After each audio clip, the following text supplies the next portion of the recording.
In 2025, China's economy keeps falling fast. The real estate crash, low spending, and export worries are pushing billions of people into hard times. Older folks, scared of being poor, gather around free food spots with dozens fighting for a share. The saddest part is the rural people without welfare. Millions of farmers stuck outside cities find themselves homeless, with images of them curled up on streets. Business closures in China have spread across the country like falling dominoes, with unemployment soaring and countless people left without jobs. In this despair, a video went viral on Douyin showing thousands of Chinese flocking daily to the border between Guangxi and Vietnam. Carrying worn-out suitcases, they head to Vietnam in search of work and survival. Oh my gosh, so many people are going there to make money. Look at them, running desperately to Vietnam. 10 years ago, it was the Vietnamese coming over.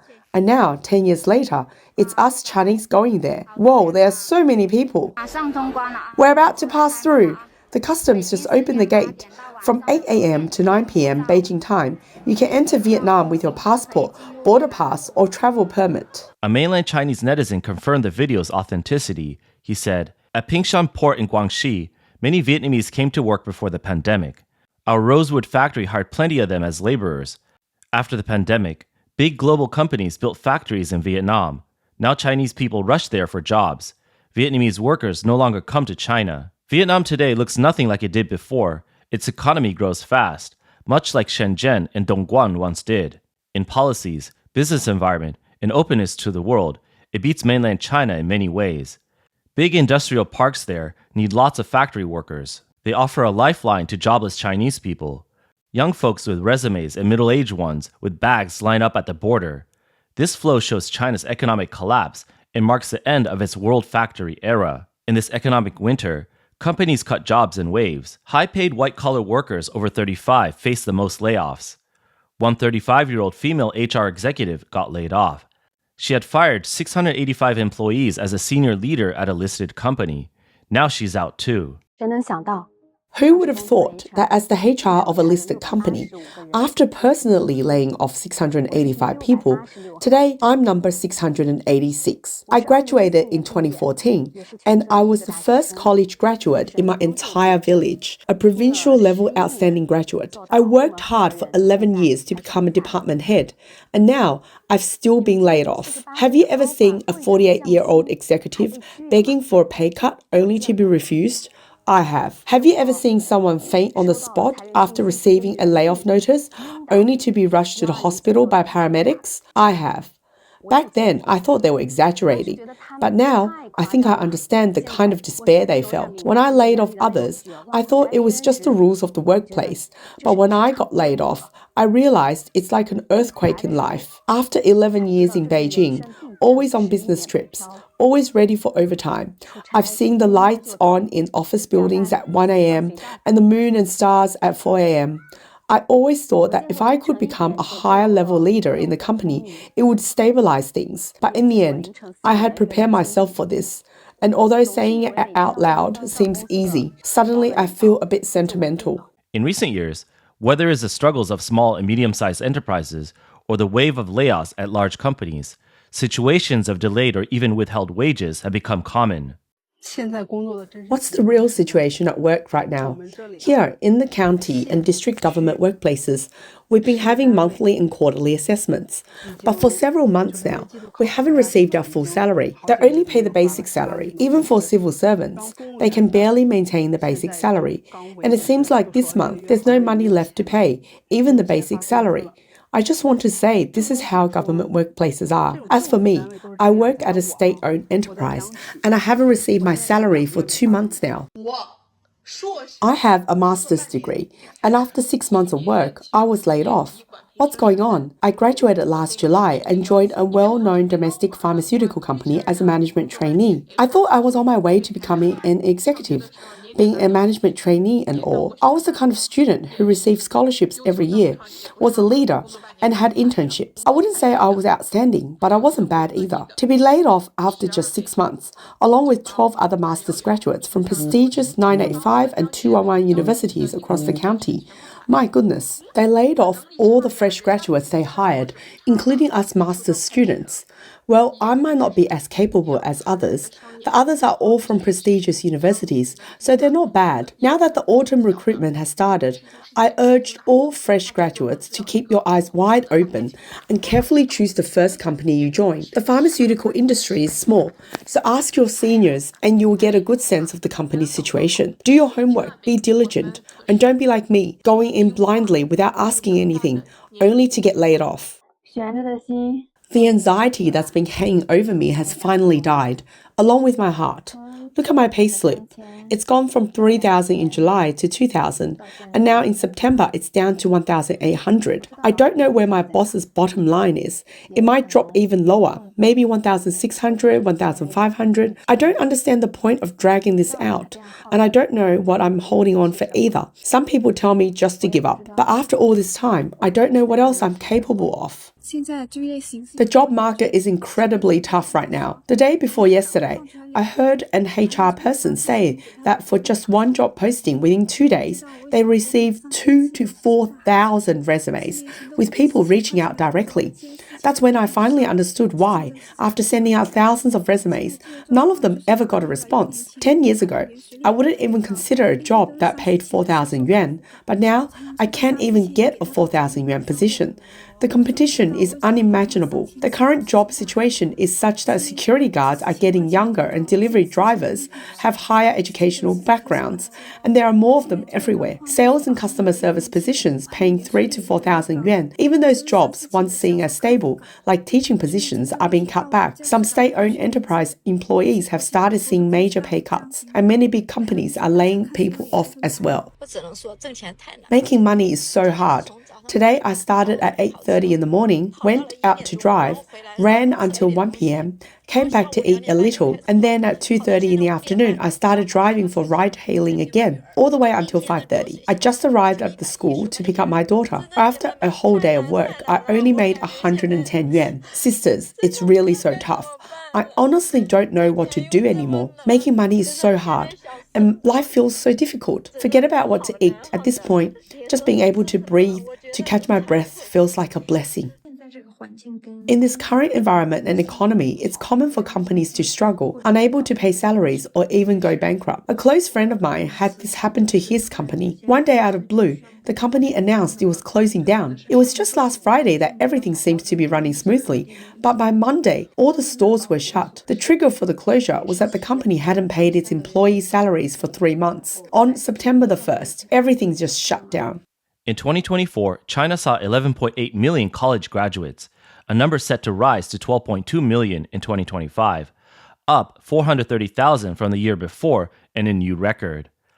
That flood of new talent has turned the job market into a fierce, almost dangerous contest. Yet openings are vanishing fast as the economy weakens and factories shut down. Degrees are losing their shine, companies keep raising the bar, and the hunt for work grows brutally tough. On September 15th, a massive job fair for graduates filled Heiliongjiang University's gym in Harbin. By 6 a.m., a line more than a kilometer long already snaked outside. Just 9,676 positions, but 110,000 people has signed up to chase them. Graduates poured towards the recruiters like a tidal wave. The crush and confusion echoed the spring festival rush. Young job seekers in suits, sweat beading on their faces, felt hope tangled with fear. The sheer press of bodies sparked a firestorm online. Inside, hallways and walkways jammed solid. Even rest spots became makeshift interview corners. One graduate laughed bitterly. This isn't a job fair, it's survival in a human sea. The event had become a raw fight to stay afloat. A master's in humanity only pulls in 3,500 yuan a month. An engineer PhD earns just 5,000. After years, sometimes decades, of grinding study, that barely covers one room's rent. Food couriers often make more. Comments overflow with pain. My farmer parents scraped by to get me through grad school, one wrote, and now I can't even land an interview. Master's student Xiao Wang fought tears. I sent 30 resumes, got 2 interviews, and failed them both. Postdoctoral researcher Mr. Zhang expressed helplessly, I thought getting a PhD would make it easier to find a job, but the competition is even fiercer. An HR professional privately revealed, master's degrees are everywhere now. unless someone is exceptionally outstanding. There's not much difference between them and bachelor degree holders. This isn't an isolated case. On September 21st, Southwest University hosted a talent fair for teaching jobs. It drew 20,000 graduates who lined up at dawn to vie for 2,000 openings. Knowing there will be so many people that day, I woke up at around 5 or 6 in the morning to start lining up. I didn't eat my first meal until the afternoon after standing in line all day. The competition was intense because everyone there was a graduate student, all very talented. Many online users shared videos showing the sports field entrance locked before the fair started. Still, job seekers waited patiently, some arriving as early as 5 a.m. Outside the stadium, students in coats clutched resumes and formed a long, winding line. Many of them sat on small stools under streetlights, practicing their self-introductions. Once the fair began and doors opened, students dashed towards recruiters like sprinters in a 100-meter race. This event reflects the broader job crisis across the country. Behind the numbers are real people who spent years and money carrying family hopes only to face few openings. Similar stories sparked hot debates online, with one user saying bluntly, "This isn't just competition, it's a fight for survival." Recently, a new Pangdong Lai store opened in Xinxiang and planned to hire 900 employees. It drew over 100,000 applicants, sparking a frenzy online. At 10 a.m. on August 23rd, online hiring began. So many people rushed to submit resumes that the system crashed.